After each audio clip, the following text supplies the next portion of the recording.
Florida Congressman Michael Waltz is part of the House Science Committee, and he joins us now to react. Good morning, Congressman. Always good to have you here on the program. Good morning. What's your reaction not only to Joe Biden's response to that question, but what you think should happen at this point with Dr. Anthony Fauci?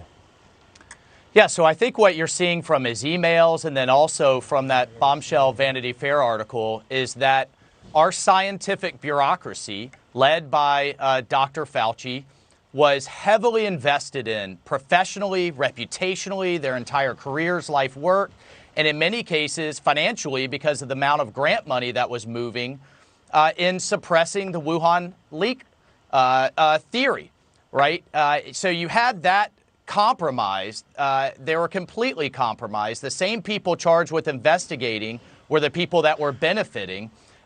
On top of that, you had a media that just had this antibody reaction to anything President Trump put out, anything that Mike Pompeo put out, that it could have been this lab, which made sense to most of us. And then on top of that, you had a Chinese bureaucracy and bureaucratic kind of propaganda machine that was pumping out information around the world. And here we are a year later, just now getting around to the fact that this probably came from the premier gain-of-function research laboratory in the world.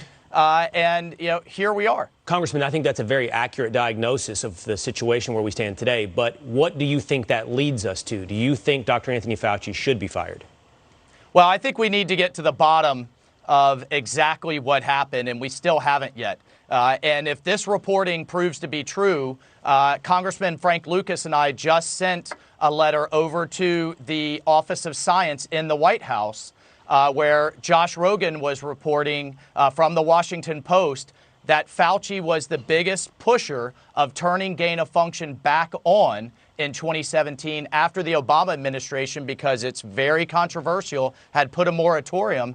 Then, yes, I think we need to have accountability, and he needs to be held accountable. So, Congressman, we had the former Secretary Mike Pompeo on earlier this week, and I asked him about how long did they know about this, that there was some type of connection between Fauci behind the scenes with that lab, and he said he couldn't get into sources and methods. Okay, you're a member of Congress. Does Congress have that information now? No, that's what we're asking for. We're asking for, when did the White House authorize, the Office of Science in the White House authorize, apparently, according to the reporting, pushed by Dr. Fauci, to turn this type of research back on? And people have to understand, you know, gain-of-function research is like putting this virus on steroids. And the only place in the world outside of the United States that conducts that type of research is Wuhan. Right, and Fauci authorizes the funding. Quick follow-up, and I'm sorry for interrupting you. No, that's Who okay. has the authority to turn that back on?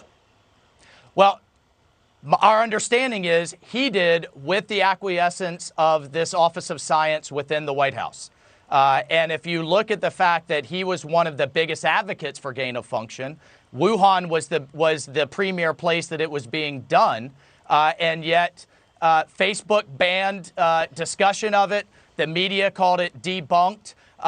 One of Fauci's biggest compatriots, this DASEC at Eco Health Alliance that was dispensing the funds, organized a letter of scientists, from scientists to say that it was a conspiracy theory. This whole thing stinks. And the bottom line is we can't prevent the next pandemic without understanding how we got to the bottom of this one. You know, Congressman, it sounds like you're saying that you think this was a cover-up, that you think that Dr. Fauci was so against the Wuhan lab leak theory because he was trying to cover his own tracks. Is that what you're saying? Are you willing to go that far? Well, it looks like it thus far, right? And I want to get some answers. I want to have a hearing. I'm the ranking Republican in the Research and Technology Committee. My colleague, Frank Lucas, is the ranking Republican in the Science Committee, and I want to hear directly from the individuals involved. But if the reporting is correct, yeah, that's what it looks like. It looks like everyone's interests were aligned to have this not be a lab leak theory, have this not be a lab leak, because it would have been the kind of Chernobyl for the type of science that they're pushing.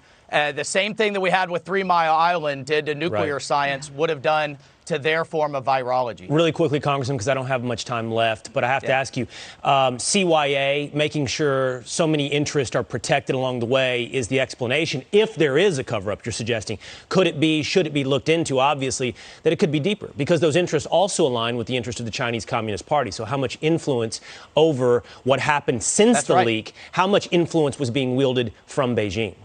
And that's where everybody's interests were aligned. The Chinese government didn't want it to come from the lab.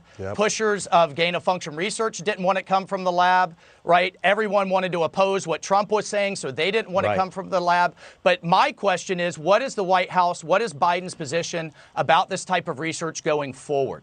How do we prevent this from happening again, since the last 3 pandemics came from China, and we're getting silence. We're not getting any kind of response. I think that's an important question. And for me, for one, I want to know how much power Beijing is wielding over the official bureaucracies of the United States of America. Congressman Michael Waltz, I hope you can find those answers. Thank you. Thanks, Congressman. All right. Thank you. You bet.